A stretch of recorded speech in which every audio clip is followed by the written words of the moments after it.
اور چھوڑ دو ان لوگوں کو جنہوں نے اپنے دین کو کھیل تماشا بنا رکھا ہے اور جن کو دنیاوی زندگی نے دھوکے میں ڈال دیا ہے، اور اس قرآن کے ذریعے لوگوں کو نصیحت کرتے رہو تاکہ ایسا نہ ہو کہ کوئی شخص اپنے اعمال کے سبب اس طرح گرفتار ہو جائے کہ اللہ کے عذاب سے بچانے کے لیے نہ کوئی اس کا یار و مددگار بن سکے نہ سفارشی، اور اگر وہ اپنی رہائی کے لیے ہر طرح کا فدیہ بھی پیش کرنا چاہے تو اس سے وہ قبول نہ کیا جائے۔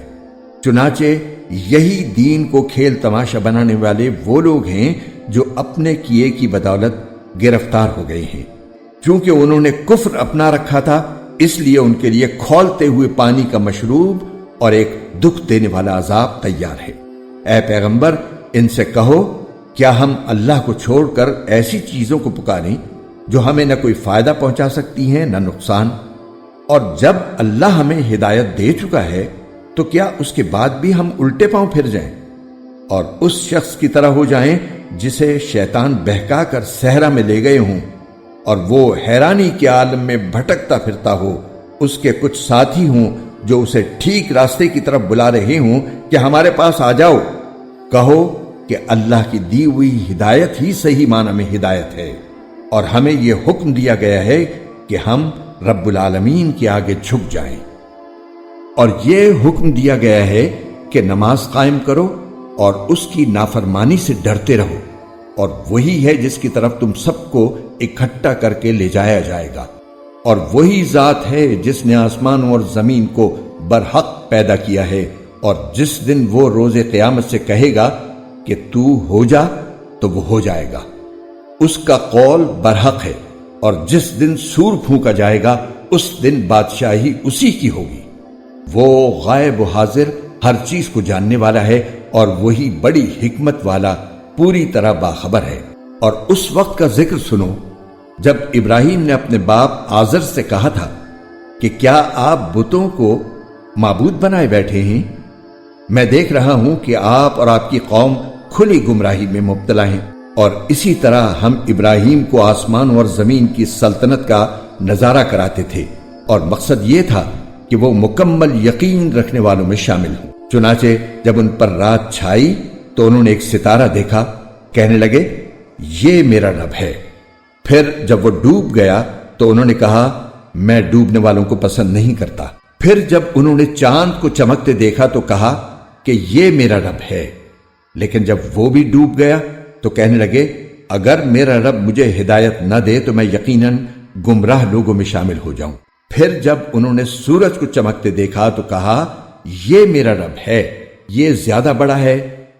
پھر جب وہ غروب ہوا تو انہوں نے کہا اے میری قوم، جن جن چیزوں کو تم اللہ کی خدائی میں شریک قرار دیتے ہو میں ان سے بیزار ہوں۔ میں نے تو پوری طرح یکسو ہو کر اپنا رخ اس ذات کی طرف کر لیا ہے جس نے آسمانوں اور زمین کو پیدا کیا ہے، اور میں شرک کرنے والوں میں سے نہیں۔ اور پھر یہ ہوا کہ ان کی قوم نے ان سے حجت شروع کر دی۔ ابراہیم نے ان سے کہا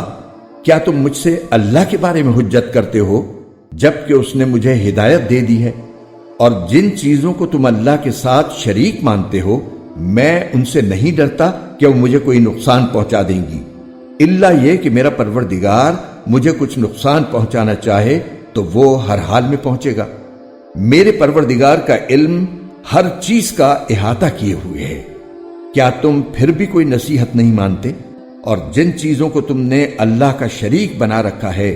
میں ان سے کیسے ڈر سکتا ہوں جبکہ تم ان چیزوں کو اللہ کا شریک ماننے سے نہیں ڈرتے جن کے بارے میں اس نے تم پر کوئی دلیل نازل نہیں کی ہے۔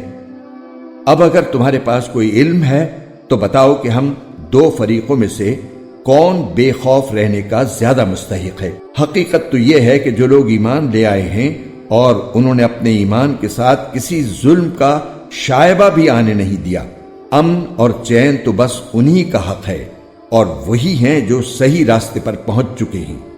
یہ ہماری وہ کامیاب دلیل تھی جو ہم نے ابراہیم کو ان کی قوم کے مقابلے میں عطا کی تھی۔ ہم جس کے چاہتے ہیں درجے بلند کر دیتے ہیں، بے شک تمہارے رب کی حکمت بھی بڑی ہے، علم بھی کامل ہے۔ اور ہم نے ابراہیم کو اسحاق جیسا بیٹا اور یعقوب جیسا پوتا عطا کیا، ان میں سے ہر ایک کو ہم نے ہدایت دی، اور نوح کو ہم نے پہلے ہی ہدایت دی تھی اور ان کی اولاد میں سے داؤد، سلیمان، ایوب، یوسف، موسیٰ اور ہارون کو بھی، اور اسی طرح ہم نیک کام کرنے والوں کو بدلہ دیتے ہیں۔ اور زکریا، یحییٰ، عیسیٰ اور الیاس کو بھی ہدایت عطا فرمائی، یہ سب نیک لوگوں میں سے تھے۔ نیز اسماعیل، الیسع، یونس اور لوط کو بھی، اور ان سب کو ہم نے دنیا جہان کے لوگوں پر فضیلت بخشی تھی، اور ان کے باپ دادوں، ان کی اولادوں اور ان کے بھائیوں میں سے بھی بہت سے لوگوں کو ہم نے ان سب کو منتخب کر کے راہ راست تک پہنچا دیا تھا۔ یہ اللہ کی دی ہوئی ہدایت ہے جس کے ذریعے وہ اپنے بندوں میں سے جس کو چاہتا ہے راہ راست تک پہنچا دیتا ہے، اور اگر وہ شرک کرنے لگتے تو ان کے سارے نیک اعمال اکارت ہو جاتے۔ وہ لوگ تھے جن کو ہم نے کتاب، حکمت اور نبوت عطا کی تھی۔ اب اگر یہ عرب کے لوگ اس نبوت کا انکار کریں تو کچھ پرواہ نہ کرو، کیونکہ اس کے ماننے کے لیے ہم نے ایسے لوگ مقرر کر دیے ہیں جو اس کے منکر نہیں۔ یہ لوگ جن کا ذکر اوپر ہوا وہ تھے جن کو اللہ نے مخالفین کے رویے پر صبر کرنے کی ہدایت کی تھی، لہٰذا اے پیغمبر تم بھی انہی کے راستے پر چلو۔ مخالفین سے کہہ دو کہ میں تم سے اس دعوت پر کوئی اجرت نہیں مانگتا، یہ تو دنیا جہان کے سب لوگوں کے لیے ایک نصیحت ہے اور بس۔ اور ان کافر لوگوں نے جب یہ کہا کہ اللہ نے کسی انسان پر کچھ نازل نہیں کیا تو انہوں نے اللہ کی صحیح قدر نہیں پہچانی۔ ان سے کہو کہ وہ کتاب کس نے نازل کی تھی جو موسیٰ لے کر آئے تھے، جو لوگوں کے لیے روشنی اور ہدایت تھی، اور جس کو تم نے متفرق کاغذوں کی شکل میں رکھا ہوا ہے، جن میں سے کچھ کو تم ظاہر کرتے ہو اور بہت سے حصے چھپا لیتے ہو، اور جس کے ذریعے تم کو ان باتوں کی تعلیم دی گئی تھی جو نہ تم جانتے تھے نہ تمہارے باپ دادا۔ اے پیغمبر تم خود ہی اس سوال کے جواب میں اتنا کہہ دو کہ وہ کتاب اللہ نے نازل کی تھی، پھر ان کو ان کے حال پر چھوڑ دو کہ یہ اپنی بیہودہ گفتگو میں مشغول رہ کر دل لگی کرتے رہیں۔ اور اسی طرح یہ بڑی برکت والی کتاب ہے جو ہم نے اتاری ہے، پچھلی آسمانی ہدایات کی تصدیق کرنے والی ہے، تاکہ تم اس کے ذریعے بستیوں کے مرکز یعنی مکے اور اس کے ارد گرد کے لوگوں کو خبردار کرو۔ اور جو لوگ آخرت پر ایمان رکھتے ہیں وہ اس پر بھی ایمان رکھتے ہیں، اور وہ اپنی نماز کی پوری پوری نگہداشت کرتے ہیں۔ اور اس شخص سے بڑا ظالم کون ہوگا جو اللہ پر جھوٹ باندھے یا یہ کہے کہ مجھ پر وحی نازل کی گئی ہے، حالانکہ اس پر کوئی وحی نازل نہ کی گئی ہو،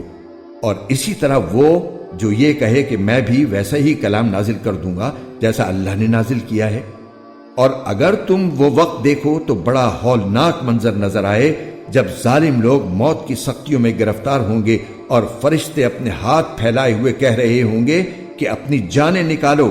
آج تمہیں ذلت کا عذاب دیا جائے گا، اس لیے کہ تم جھوٹی باتیں اللہ کے ذمے لگاتے تھے، اور اس لیے کہ تم اس کی نشانیوں کے خلاف تکبر کا رویہ اختیار کرتے تھے۔ پھر قیامت کے دن اللہ تعالیٰ ان سے کہے گا کہ تم ہمارے پاس اسی طرح تن تنہا آ گئے ہو جیسے ہم نے تمہیں پہلی بار پیدا کیا تھا، اور جو کچھ ہم نے تمہیں بخشا تھا وہ سب اپنے پیچھے چھوڑ آئے ہو، اور ہمیں تو تمہارے وہ سفارشی کہیں نظر نہیں آ رہے جن کے بارے میں تمہارا دعویٰ تھا کہ وہ تمہارے معاملات طے کرنے میں ہمارے ساتھ شریک ہیں۔ حقیقت یہ ہے کہ ان کے ساتھ تمہارے سارے تعلقات ٹوٹ چکے ہیں، اور جن دیوتاؤں کے بارے میں تمہیں بڑا زام تھا وہ سب تم سے گم ہو کر رہ گئے ہیں۔ بے شک اللہ ہی دانے اور گٹھلی کو پھاڑنے والا ہے، وہ جاندار چیزوں کو بے جان چیزوں سے نکال لاتا ہے، اور وہی بے جان چیزوں کو جاندار چیزوں سے نکالنے والا ہے۔ لوگوں، وہ ہے اللہ، پھر کوئی تمہیں بہکا کر کس اوندھی طرف لیے جا رہا ہے؟ وہی ہے جس کے حکم سے صبح کو پو پھٹتی ہے، اور اسی نے رات کو سکون کا وقت بنایا ہے، اور سورج اور چاند کو ایک حساب کا پابند۔ یہ سب کچھ اس ذات کی منصوبہ بندی ہے جس کا اقتدار بھی کامل ہے، علم بھی کامل۔ اور اسی نے تمہارے لیے ستارے بنائے ہیں تاکہ تم ان کے ذریعے خشکی اور سمندر کی تاریکیوں میں راستے معلوم کر سکو۔ ہم نے ساری نشانیاں ایک ایک کر کے کھول دی ہیں مگر ان لوگوں کے لیے جو علم سے کام لیں۔ وہی ہے جس نے تم سب کو ایک جان سے پیدا کیا، پھر ہر شخص کا ایک مستقر ہے،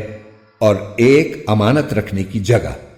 ہم نے ساری نشانیاں ایک ایک کر کے کھول دی ہیں مگر ان لوگوں کے لیے جو سمجھ سے کام لیں۔ اور اللہ وہی ہے جس نے تمہارے لیے آسمان سے پانی برسایا،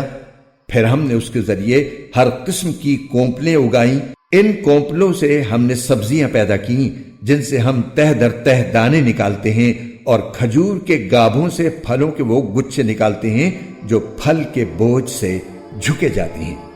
اور ہم نے انگوروں کے باغ اگائے اور زیتون اور انار،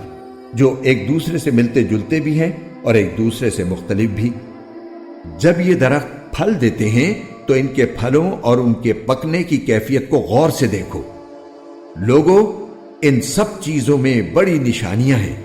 مگر ان لوگوں کے لیے جو ایمان لائیں۔ اور لوگوں نے جنات کو اللہ کے ساتھ خدائی میں شریک قرار دے لیا، حالانکہ اللہ نے ہی ان کو پیدا کیا ہے، اور سمجھ بوجھ کے بغیر اس کے لیے بیٹے اور بیٹیاں تراش لی، حالانکہ اللہ کے بارے میں جو باتیں یہ بناتے ہیں وہ ان سب سے پاک اور بالا و برتر ہے۔ وہ تو آسمانوں اور زمین کا موجد ہے، اس کا کوئی بیٹا کہاں ہو سکتا ہے جبکہ اس کی کوئی بیوی نہیں؟ اسی نے ہر چیز پیدا کی ہے اور وہ ہر چیز کا پورا علم رکھتا ہے۔ لوگوں، وہ ہے اللہ جو تمہارا پالنے والا ہے، اس کے سوا کوئی معبود